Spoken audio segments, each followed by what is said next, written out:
We have to continuously be jumping off cliffs and developing our wings on the way down. Kurt Vonnegut.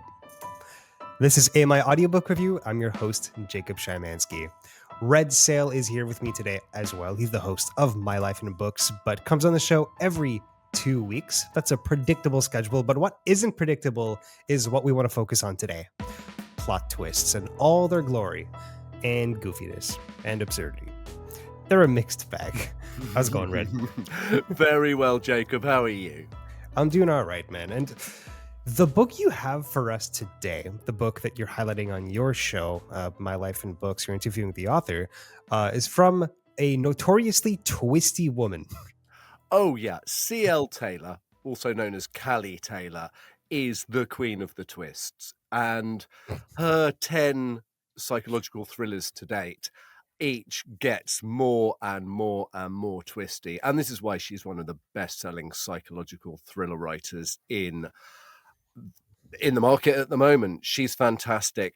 The latest book, It's Always the Husband, is a schoolgate thriller. A recently divorced mum of a young girl moves to a new town, and her daughter makes really good friends with another girl whose father is a widower. But he's not just lost one wife, he's lost two, which does look a little bit like murder. And Kinda this, sus. yeah, absolutely. And this book is, more full of twists than a box of corkscrews. I counted 5 twists in the last 5 chapters, and the last one absolutely floored me. And as you can imagine, I read a lot of books, as do you, for our job, and to be floored by a twist is quite impressive. I think I'm quite long in the tooth, and I've read a lot of books, but no, this one I didn't see coming. Is that too many twists? 5 twists in 5 chapters? Like, you want to keep your readers on their toes, but if there's too many, like, they'll just fall on their face.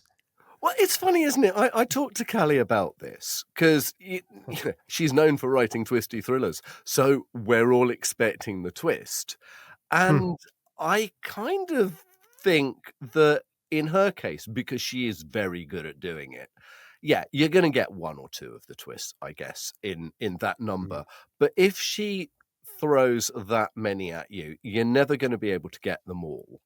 And it kind of blindsides you, I guess. You're not gonna see it coming. And yeah, I think if you can get away with it, that's great. There are a lot of authors out there who just don't cut the mustard, I think, as far as writing twisty thrillers is concerned. But I'm not interviewing them for the show. So yeah, I must say, yes, I did get to the end thinking, I'm glad there's not another chapter because, I was sort of rather worn out by the end. But, that's also the sign of good writing. It's pacey, it gets your adrenaline going, keeps you turning the pages. It didn't overstay its welcome with all the twists, right? Because when you introduce a twist, when it's well done, it basically tells the reader that they've been misinterpreting things for the entire book.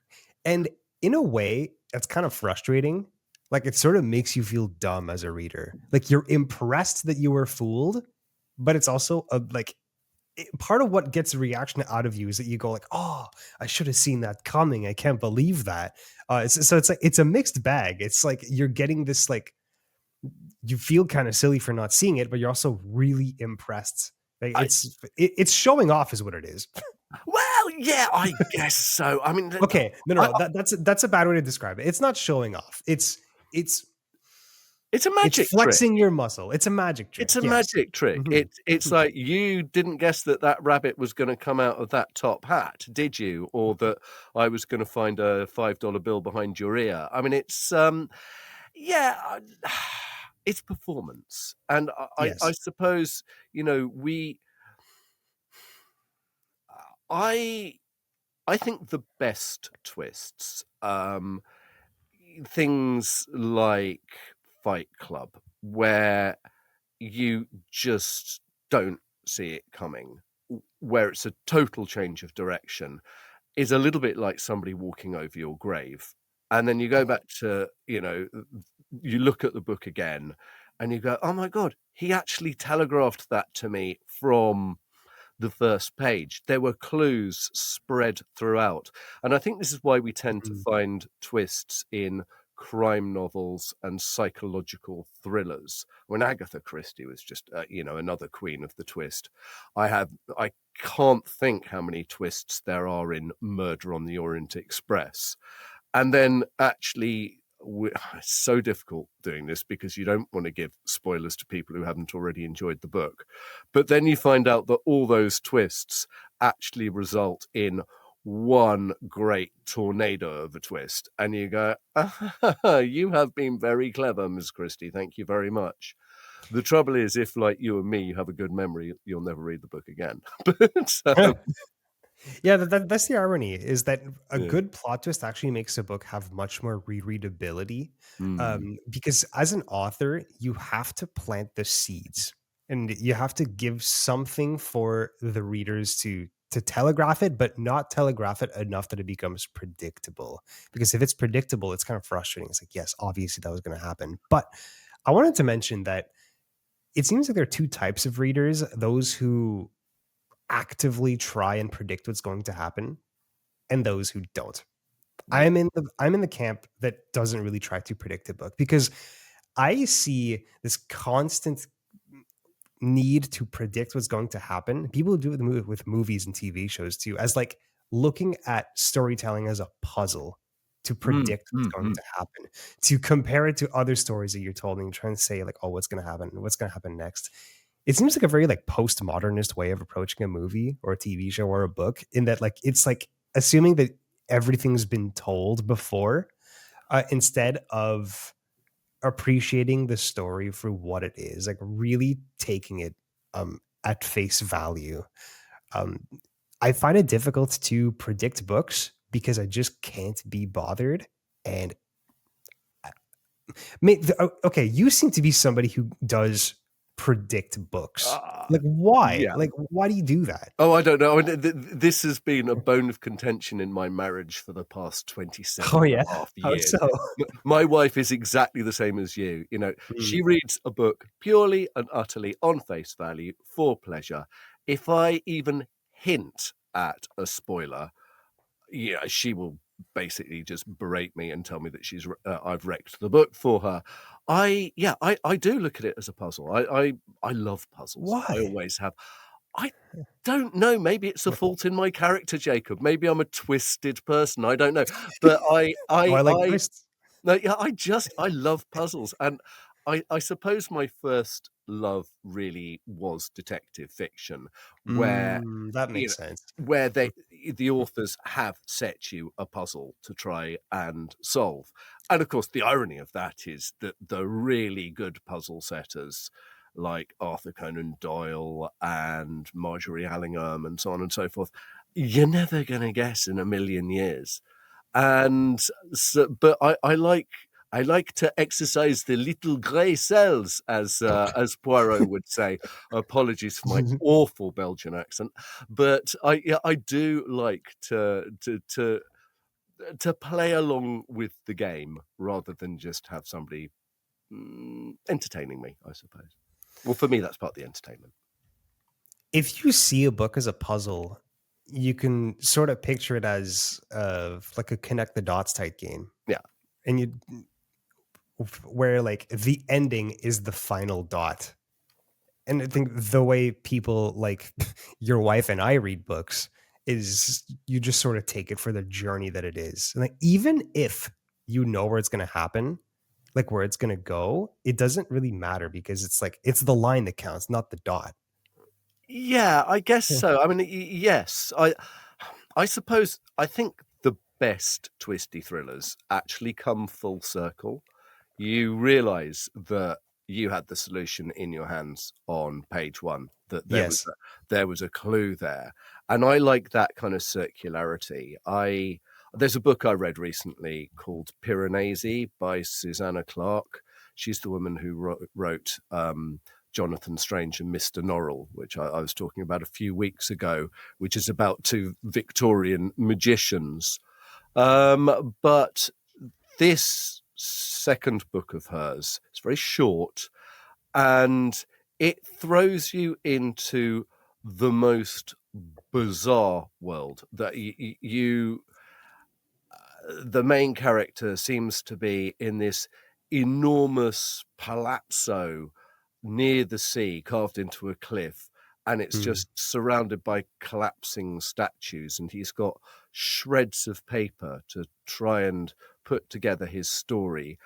And it is a complete messes with your mind throughout. And the twist at the end, and you know there's a twist at the end because you're sitting there going, "What am I reading?" Actually gave me sleepless nights. I just kept mulling over it in my head, going, "I must have been able to see that coming." And it's one of those rare books where I did just go back and listen to it all over again, going, "What did I miss? What did I miss?" And How is it rereading that book? And like on a second listen, um, was it really that different? Like, what was it like rereading? I I suppose I was less baffled. Mm. And I it's you know that there's a turn coming ahead, and so you kind of prepare for it. But yeah, no,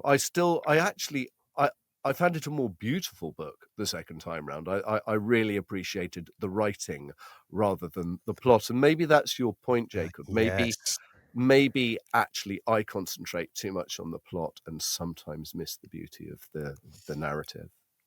That's totally fine to me. We've talked on the show before about like different elements of books that people appreciate, and we kind of broke it down in four categories: Mm, character, plot, writing, and setting.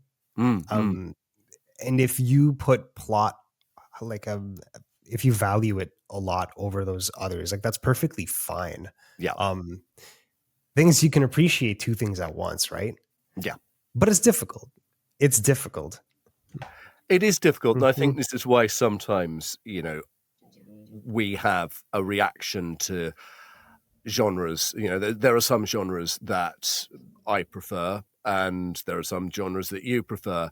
And I suppose my slight problem with fantasy has always been I actually quite like things to be grounded in a recognizable world so that I feel that I've got a chance to work out the puzzle. Ah, I see how that would be destabilizing because fantasy is the furthest thing from grounded.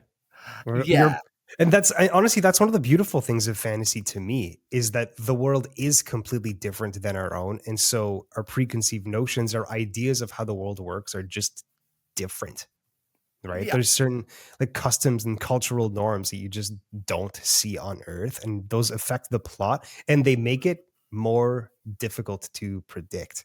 And I find some of the best plot twists I've seen come in fantasy and sci-fi books for that exact reason, because it's easier to mask the reality. For example, I have a couple examples of plot twists I thought mm, were excellent. The first one is super obvious. It's in the Song of Ice and Fire series by George R. R. Martin, the mhm, very first one, the series that the Game of Thrones, uh, the the book series that the Game of Thrones TV show is based off of. This is a plot twist I think everybody knows about at this point, but at the end of the first book, Eddard Stark dies, gets executed. He's basically the main character of the book, yeah, and yeah, it's yeah, stunning. Still to this day, it's like one of the most stunning plot twists because in that world, you don't understand this like sense of justice yeah, until that happens. And yeah. it's a clear distinction between that world and our world. And it's because it's set in a fantasy setting that plot twist works in my opinion. Yeah, I mean, that Hmm. classic kind of reversal of fortune plot twist, which, I mean, Oedipus is a classic one as well. Sophocles is Oedipus. He finds out that he murdered his father and has married his mother, Mm. and yeah, I mean that's the kind of yeah, that can happen in the world of the gods, can't it? Rather than or in a fantasy world, which jaw dropping And I don't think anybody's been quite brave enough to try and rewrite Oedipus. Actually, I'm wrong. I suppose there's Jacob's Ladder and stuff like that, but in film. But yes, a classic kind of reversal of fortune. What's the other plot twist that you love then? In Ender's Game by Orson Scott Uh, Card, yeah. um, that's a classic sci-fi story. The plot twist at the end, I'm going to spoil it again. It's that he kind of set him up basically the whole time that he's training is through these like war games, and he gets set up in this like final test, quote unquote. It's like it all builds up to this test, and it's like supposed to be the hardest game, and he controls it, he plays it, and he wins. But it turns out that it wasn't a war game; it was like an actual war. Oh wow. Okay. Yes, and I didn't see it coming, and I thought it was awesome. It was very thematic with the book. Yeah. Really awesome plot twist, and really so solidified it as like such a sci-fi classic. What an awesome book! You would like it, Red. I'll definitely give it a go. I know Well, I you. probably ruined the spoiler. I Well, kind of that's spoiled it for you. well, I will just appreciate the beauty of the writing then. So, yeah, no, it's funny. I do need some new plot twists because it's become such a staple of the psychological thriller, and you know the staple, I think, since Gone Girl and Before I Go to Sleep and books like that, where you've got an unreliable narrator. I quite often, pick up a new book and it says twisty psychological thriller, and Mm. you read the first two sentences and you go, yep, that's another unreliable narrator. I wonder what they're hiding behind their back. You know, alcohol, drug abuse, many marriages behind them, and they have been done to death. And actually, coming back to C.L. Taylor, one of the things I love about her is that she will give a nod to the plot twists, to the books, to the things that have influenced her. So actually, two of the characters in It's Always the Husband are having a discussion about watching The Staircase on Netflix or whatever it was on, Ah, yeah. because there's another man who's lost two wives, and I like an ironic psychological plot twist thriller, but where at least they're nodding to what's gone before. But yeah, I do think the unreliable narrator has been rather done to death, and You know what a classic example is of a plot twist? It's mhm. the it was all a dream. And Oh god, yes, and yeah, Life of Pi by Yann yeah, Martel is kind of an example of the convergence of those two things. mm. An unreliable narrator plus it was all a dream. Not that it was a dream, but that the story was it was unreliably told to the point where it might as well have been a dream. Yeah, yeah, Where if you're unfamiliar with that story, it's about a boy who's traveling from India, um, I think to Canada on this boat, and there's a bunch of zoo animals getting transferred on that same boat. It gets into an accident, and then he finds himself on a lifeboat with a tiger, a hyena, a zebra, and a gorilla. And it's this like fantasy story of him at sea with these four animals and how he ends up getting out of it. The plot twist is that at the end, he kind of reveals that they weren't actually animals. It mm, was people. It was four different people that ended up like killing each other, throwing each other overboard. And it was like this whole mm. really dark story. And the reason he was telling the story using animals is because it's his way of coping with it. And he prefers the version where he's coping than the real one. But it's a controversial ending because people are like, this is stupid. Like everything I read just got invalidated. What was the point of reading like 10 hours of audiobook to get to this point? Now I feel like I just have to reread everything. And It's fun. sometimes that's good and sometimes that's bad. You see what's controversial, right? Yeah, you see, I absolutely loved that book because, Mm, firstly, I didn't see it coming, and I liked it too. Mhm. secondly, I think like it coincided. I read it coinciding with a friend who'd come back from Iraq, and he had post traumatic stress disorder, and it just really clicked with me, and it's just Mm, like you. he could only process some of what he'd seen in Basra by objectifying it and telling it as a story to himself, and it was quite interesting to read a novel Wow. where somebody has created a narrative structure to protect themselves from trauma. But isn't it interesting how many of these twisty stories are made into films? Because you've just mentioned the life of Pi, They're obviously. all been made into films. Yeah, Ender's Game, Game of yeah. Thrones, Fight Atonement Club, by Ian McEwan, which I love, and Gone Girl. actually, yeah. And have you ever read or seen the film Shutter Island by Dennis Have not. Lenihan? No. Now, that is a weird, twisty book. I think it's a far better book than it is a film. Film didn't quite do it for me. It was all a bit stylized. But yeah, it's a US Marshal goes on to Shutter Island to investigate the case of a missing patient from a hospital where the criminally insane are incarcerated. Hmm. And I mean, I'm not going to give a spoiler because I love the book and I think other people would really like it. But that kept me guessing, and actually, again, just made me feel like somebody walked over my grave when the main twist came. And yeah, very, very clever. But yeah, obvious food for filmmakers. That's not easy to say on a Friday afternoon. That's not I easy think to I say think on a it's Monday. because when filmmakers like read a book and they come across a plot twist, they go, "Wouldn't that make for a great moment?" And so they want to Mm. make the entire movie just for that moment. Which, if I recall correctly, that's the backstory behind Game of Thrones because they read the two creators. They read the red wedding scene in book 3, and then they said, "Oh my god, we need to turn this into a series." Literally on the back of that plot twist alone. Oh, Um, really? Oh. you can imagine it, right? And I mean, I think that's what movies are all about, is these moments. I mean, storytelling as a whole is about setting up moments, in my opinion. I think that's the moments we Yeah. remember are the ones that stick with us. Yeah, it's Mm, funny, isn't it? I think possibly the best twist I've ever come across in the cinema was the first M. Night Shyamalan film, whose name has gone completely out of my head. Isn't that awful? Where, but it's a supernatural twist.